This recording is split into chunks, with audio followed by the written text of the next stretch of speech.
나오신 모든 분들을 환영하고 축복합니다. 우리 같이 성경 살펴볼 텐데요. 오늘 같이 살펴볼 성경 본문 말씀은 히브리서 12장 1절 그리고 2절입니다. 제가 읽어드리겠습니다. 이러므로 우리에게 구름같이 둘러싼 허다한 증인들이 있으니 모든 무거운 것과 얽매이기 쉬운 죄를 벗어버리고 인내로서 우리 앞에 당한 경주를 하며 믿음의 주요 또 온전하게 하시는 이인 예수를 바라보자. 그는 그 앞에 있는 기쁨을 위하여 십자가를 참으사 부끄러움을 개의치 아니하시더니 하나님 보좌 우편에 앉으셨느니라. 아멘. 히브리서 12장에는 믿음의 사람들, 그 사람들의 이야기가 담겨 있습니다. 이러므로 우리에게 구름같이 둘러싼 허다한 증인들이 있으니, 우리들이 가지고 있는 이 진리가 나 개인의 믿음이 아니라 많은 증인들을 통해 주어진 믿음이라는 사실, 우리 모두가 기억하기를 소망합니다. 우리들은 하나님 앞에 예배하는 사람들이에요. 잘해서 뛰어나서가 아니라 은혜가 필요한 사람들이라 불러주십니다. 나는 완악하고 죄인 중에 괴수이지만 하나님의 은혜는 그 모든 나의 연약함을 덮고도 남음이 있어서 주님께 나아오는 거예요. 그런 우리 모습이 지금 이 자리에 나온 우리들의 모습입니다. 허다한 증인들이 같이 있다는 사실 기억하고 우리도 그들 중 한 명이라는 사실에 위안을 얻으며 기도하고 예배하기를 소망해요. 우리가 히브리서를 볼 때에 몇 가지를 좀 살펴보아야 합니다. 뭐냐 하면 성경이 누가 썼고 어떤 배경에서 썼는지를 한번 생각해 보는 거예요. 이게 굉장히 중요합니다. 왜냐하면 우리가 성경을 읽고 해석을 할 때, 그리고 하나님께서 성경을 기록하실 때 사용하셨던 방법 때문에 그래요.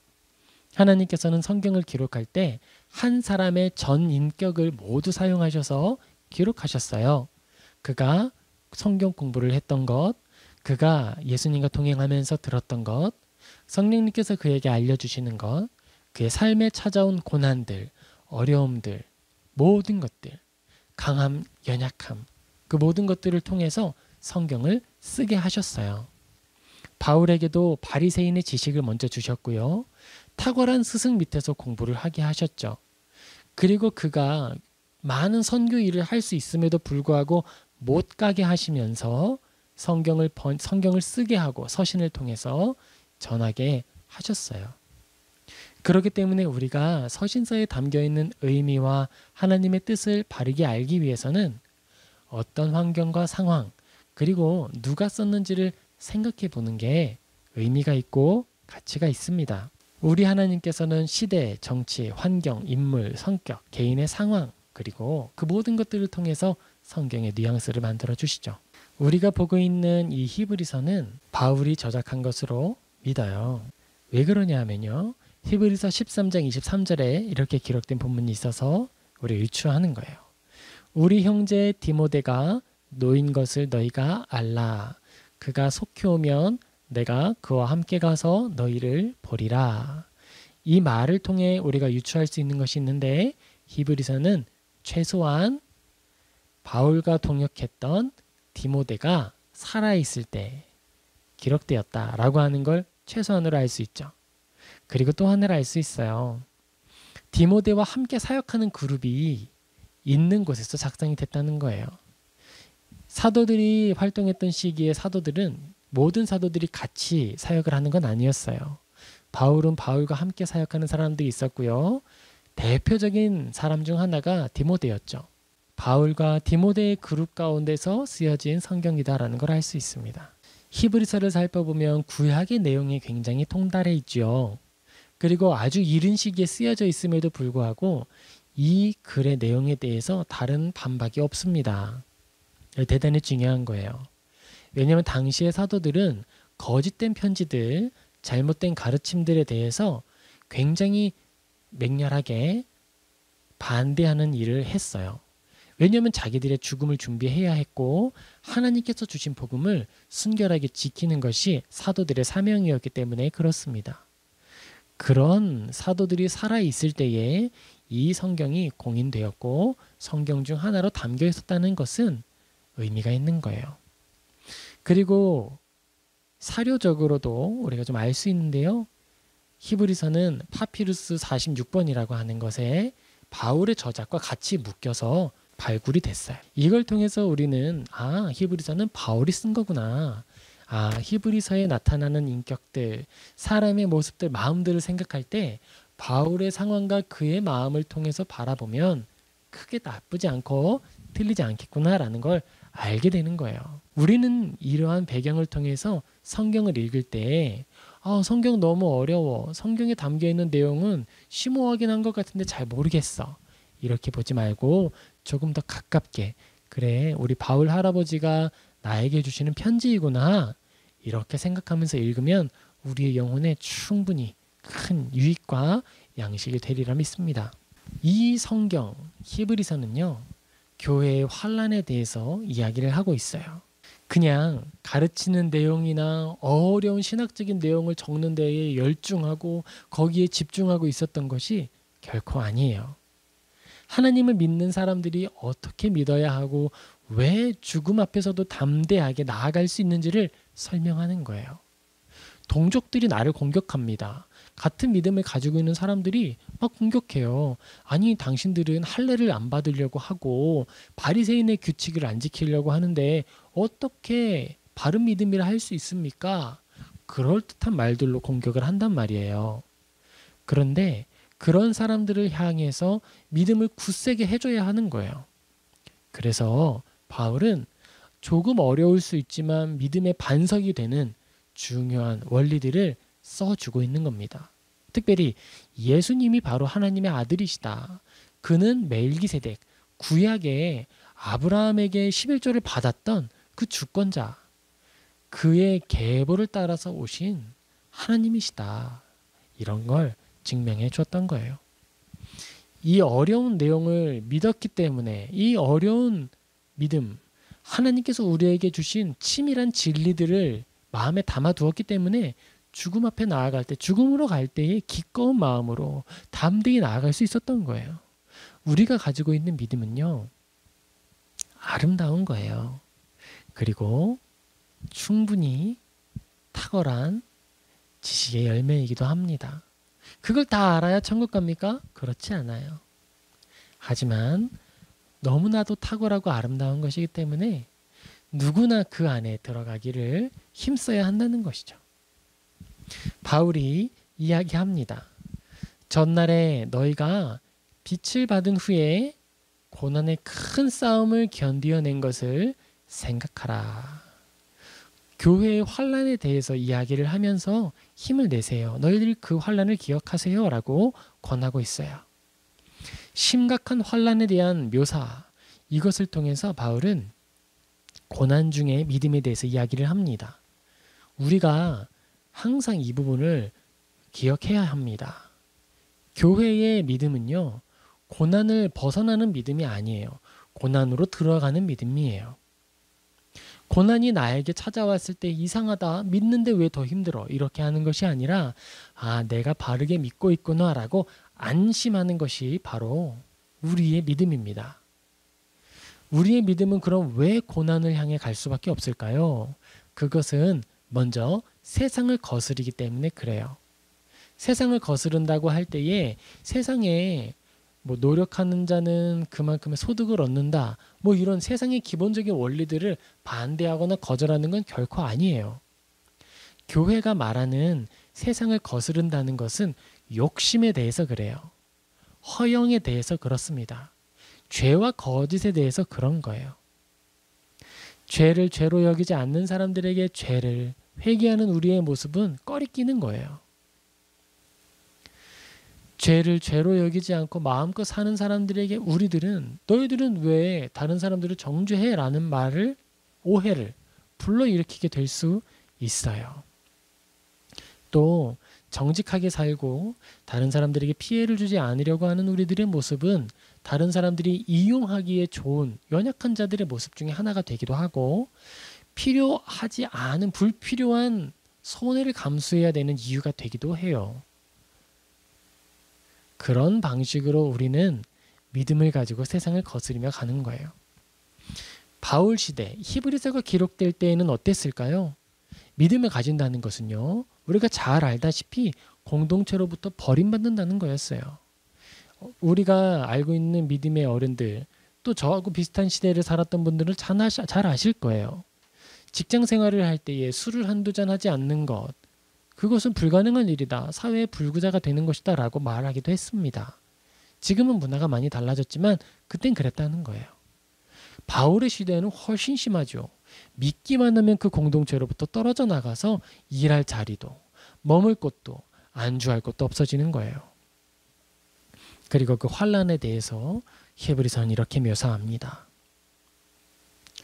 11장 37절 돌로 치는 것과 톱으로 켜는 것과 시험과 칼로 죽임을 당하고 양과 염소의 가죽을 입고 유리하여 궁핍과 환난과 학대를 받았으니 믿음을 가졌더니 돌로 치고요, 톱으로 켜고요, 시험이 찾아오고 칼로 죽인다는 거예요. 결국 그들은 양, 염소의 가죽을 입고 떠돌아다니는 자처럼 살아가게 된다는 겁니다. 어때요? 저는 이런 성경 구절 그리고 히브리서를 쭉 살펴보면서 히브리서를 이렇게 규정해 봤어요. 아, 히브리서는 증인들의 성경이구나. 증언하는 자들의 성경이다. 오늘을 우리는 살아가고 있습니다. 오늘을 살아가는 모든 분들 어떠세요? 믿음을 가지기에 쉬우십니까? 글쎄요. 많은 분들이 그렇게 이야기하는 걸 듣습니다. 쉽지 않던데요. 마음판 이 왼쪽 가슴에 명찰을 다는 거예요. 그리스도인이라는 명찰이요. 그리고 이 명찰을 달고 있는 상태로 사회생활을 하고 직장에 섬기고 일들을 해 나가는 거예요. 탁월하면 좋은데 연약해요. 다 일을 잘하면 너무 좋겠는데 다 잘 못했어요. 끝까지 참으면 좋았는데 참기 어려운 부분도 있었어요. 우리들이 살고 있는 시대도 믿음을 가지고 살기에 고단한 시대라고 표현할 수도 있을 거예요. 그리고 코로나19로 지금 재정적으로 또 마음의 여유가 없어서 또 가정 가운데 쉼을 누리지 못해서 어려운 분들 많이 계시죠? 여기에 치이고 저기에 치이고 상황과 환경들이 너무도 빡빡하게 나를 짓눌러서 숨 쉴 틈이 없어서 예배도 또한 하지 못하는 마음, 그렇게 말하는 마음 있지는 않으셨나요?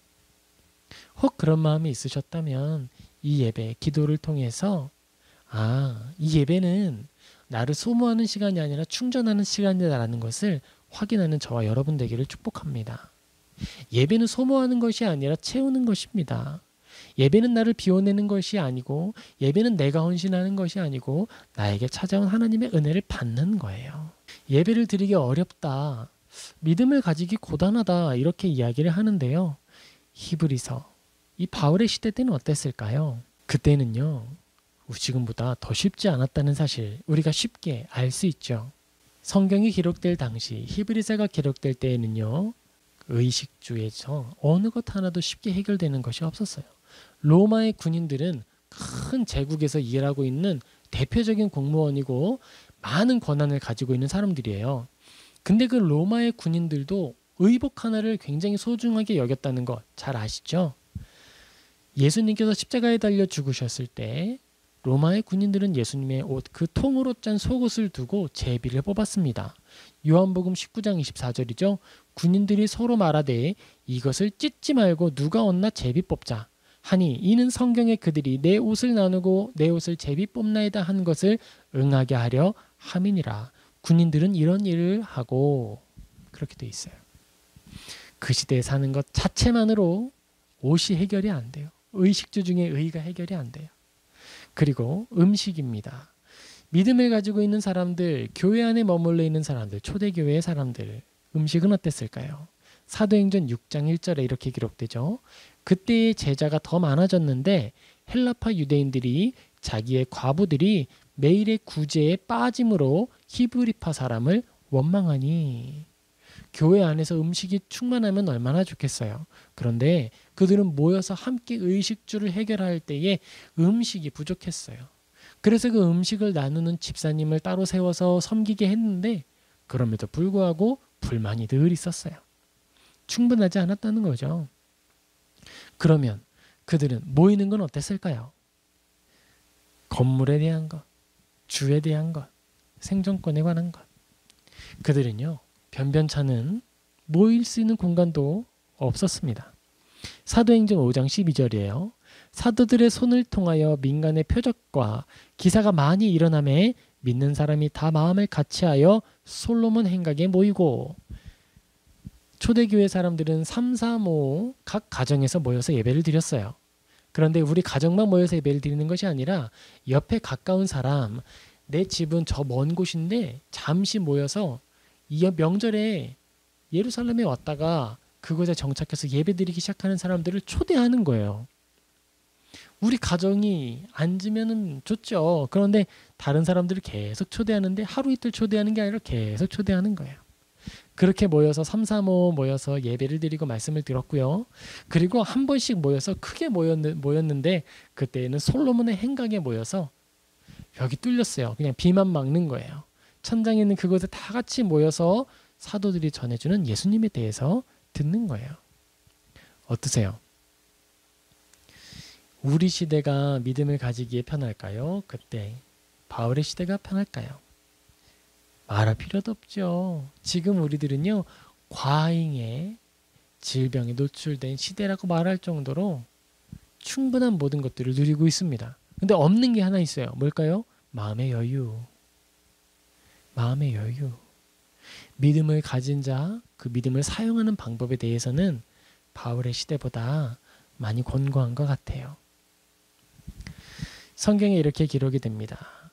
이러므로 우리에게 구름같이 둘러싼 허다한 증인들이 있으니 모든 무거운 것과 얽매이기 쉬운 죄를 벗어버리고 인내로써 우리 앞에 당한 경주를 하며, 우리보다 더 어려운 상황, 지금 바울의 시대 사람들이 천국에서 우리를 바라보면 어때요?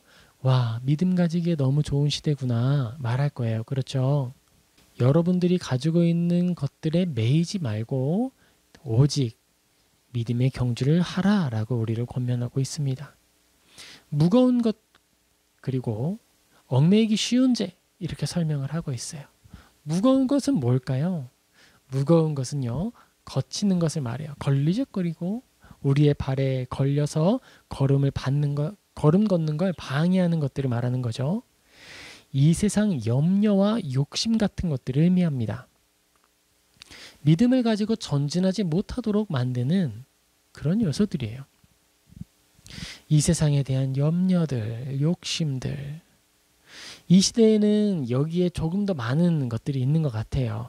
허영과 사치, 드러낸 과시욕, 열등감들이죠. 왜 그럴까요? 우리를 편리하게 한다는 명목으로 주어진 많은 것들이 사실 우리 안에 허영이나 사치, 과시욕이나 열등감을 부추깁니다. 남들이 가진 것이 무엇인지 너무나도 파악하기 쉬워요. 나는 저 사람을 잘 알지 못하는데 저 사람은 무엇을 가지고 있는지는 알아요. 유튜브, SNS를 통해서 많은 사람들을 접하게 되거든요. 그들이 가지고 있는 것, 누리고 있는 것, 알고 있는 것들. 우리 시대에 믿음을 가지기에 어렵지는 않지만, 믿음을 가지는 것이 어렵지는 않지만, 이 무거운 것, 우리의 믿음의 여정을 방해하는 무거운 것들의 가짓수로는 이 바울의 시대보다 종류는 더 많을 수 있겠다, 그런 생각을 했습니다. 그리고 또 말하죠. 얽매이기 쉬운 죄를 벗어버리고, 이렇게 이야기해요. 얽매이기 쉬운 죄는 뭘까요?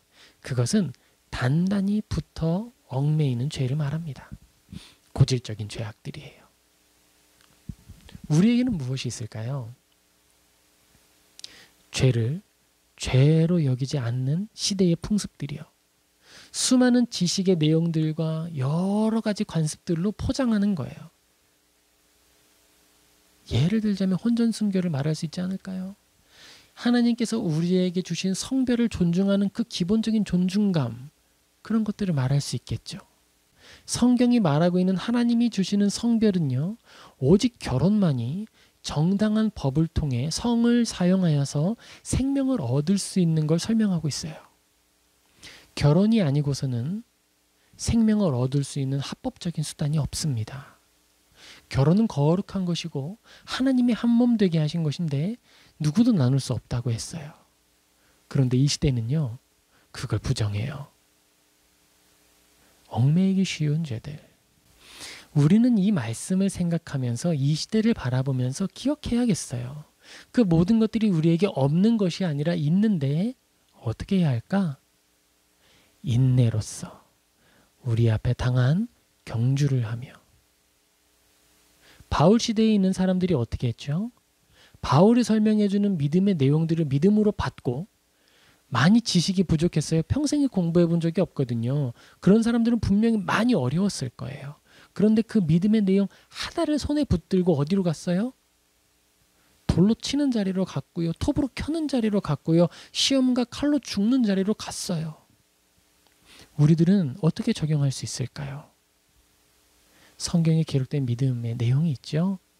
나를 사랑하신다고, 나 대신 죽으셨다고 하는 예수님의 죽으심에 대한 증거와 그 증거와 동등한 무게로 기록된 하나님의 좋아하시는 것들에 대한 기록들이 있죠. 나를 구원하신 예수 그리스도를 믿는다면 나를 구원하신 예수 그리스도를 향한 그 믿음의 분명함을 가지고 진리를 가지고 손에 쥐고 살아가는 거예요. 세상은 죄가 아니라고 말해도 우리는 죄라 여기고, 세상은 그것이 불이라고 하지 않아도 우리는 더 온전한 삶을 위하여서 애쓰며 걸어가는 거예요. 그것으로 천국 가기 때문에 그런 건가요? 아니죠. 하나님을 사랑하는 자가 어떻게 살아야 하는지 알려주신 거니까. 하나님을 사랑하는 자가 그렇게 사는 게 좋다라고 알려주신 이유는 뭘까요? 하나님이 기뻐 받으시기 때문이죠. 그걸 믿으니까 우리는 그 일들을 행하며 나아가는 거예요. 그것을 두고 말합니다. 인내로써 우리 앞에 당한 경주를 하며 라고 이야기를 하는 거예요. 그리스도인들은 어떤 사람들이죠? 이러한 믿음을 가지고 살아가면서 증거를 얻는 자들이에요. 제가 히브리서를 아까 뭐라고 설명을 했죠? 증인들의 성경이다 라고 표현을 했습니다. 맞습니다. 우리는 증인들입니다. 우리는 증인들이고요. 나의 예수 그리스도를 믿는 믿음을 가지고 나아가는 자들이에요. 바울이 우리에게 쓴 편지를 믿음으로 받으며 가는 거예요. 우리보다 더 힘든 믿음을 가졌던 선배들이 이 한마디에 힘을 얻고 걸어갔구나. 그럼 우리도 그렇게 할 수 있겠다. 그리고 또 성경은 기록됩니다. 믿음의 주요 또 온전하게 하시는 이인 예수를 바라보자. 그는 그 앞에 있는 기쁨을 위하여 십자가를 참으사 부끄러움을 개의치 아니하시더니 하나님 보좌 우편에 앉으셨느니라. 우리가 가지고 있는 이 믿음, 나만 놀라운 믿음을 가지고 있는 것이 아니에요. 이 믿음의 가장 첫 번째 주인, 그 모범이 있었습니다. 누구시죠? 예수 그리스도세요. 믿음의 주여 또 온전하게 하시는 이 예수를 바라보자. 이 믿음은요, 이상한 것이 아니고요. 나만 가지고 있는 특별한 것이 아니고요. 예수님이 가지셨던 그 믿음이에요. 그 믿음의 한 구절을 손에 들고 톱으로 켜는 자리 십자가로 가셨잖아요. 믿음의 허다한 증인들이 그렇게 걸어간 여정이죠. 우리도 그 자리로 초대를 받은 거예요. 증인으로요. 그리고 우리들은 증인이면서 이정표가 되는 자들입니다. 우리는 하나님의 증인이라고 할 때에 우리가 기억해야 할 것이 있어요. 그것은 증인의 진실성입니다. 증인은 진실할 때에 가치가 있습니다. 그리고 그리스도인의 진실함은 삶으로 나타납니다. 입술의 고백으로 하는 것이 아니라 삶으로 나타내는 거예요. 그리고 그리스도인이 삶으로 나타낸다고 함으로써 이정표가 됩니다. 왜죠? 우리는요, 죽잖아요. 내가 인생의 여정을 사는 동안에 점점 더 왕성해지다가 영원히 사는 것 아니죠. 점점 쇠하여집니다. 내 육체는 점점 쇠하여집니다. 연약해진다는 거죠. 지성은요. 나의 지성은 조금씩 떨어지게 되겠죠. 발음은요. 점점 바람 새는 소리가 섞이는 거예요. 하지만 그 모든 것들이 의미 없지 않습니다.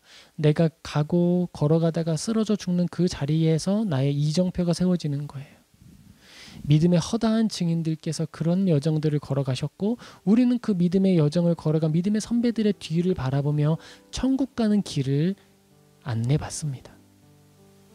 그리스도인의 삶의 목표와 삶의 가치가 여기에 있어요. 젊은 사람들만 믿음을 가지는 것이 아니에요. 모든 사람들이 하나님 안에 믿음을 가지고 걷는 것이 의미가 있고 가치가 있습니다. 인내로서 우리 앞에 당한 경주를 한다라고 하는 것은 젊은 믿음을 가진 자들에게만 국한되는 건 결코 아니에요. 모든 그리스도인들에게 해당되는 말입니다. 그리스도인들은 증인입니다. 유리그릇 같은 연약한 삶이기 때문에 우리들은 그 속에 담긴 것을 그대로 드러내게 됩니다. 그리스도인으로 가득 찬 그리스도인이 되기를 축복합니다. 그리고 우리 이 말씀으로 또 위로를 얻을 수 있으면 좋겠습니다. 마태복음 5장 11절 12절이에요. 나로 말미암아 너희를 욕하고 박해하고 거짓으로 너희를 거슬러 모든 악한 말을 할 때에는 너희에게 복이 있나니 기뻐하고 즐거워하라. 하늘에서 너희의 상이 큼이라. 너희 전에 있던 선지자들도 이같이 박해하였느니라. 아멘. 여러분, 상황 때문에 예배하기 힘들고 많은 나의 인생의 짐이나 고난, 환난들 때문에 예배하기 어렵다라고 이야기하시죠? 주님께서 그 삶 가운데 위로를 주시고 말씀으로 채워주셔서 능히 그 모든 짐을 감당할 수 있게 해주시기를 기도합니다. 그래서 진정으로 주님을 찬양하고 예배하고 증인으로서 이정표로서 살고 죽는 저와 여러분 되기를 주님의 이름으로 축복합니다. 아멘. 우리 같이 기도하겠습니다.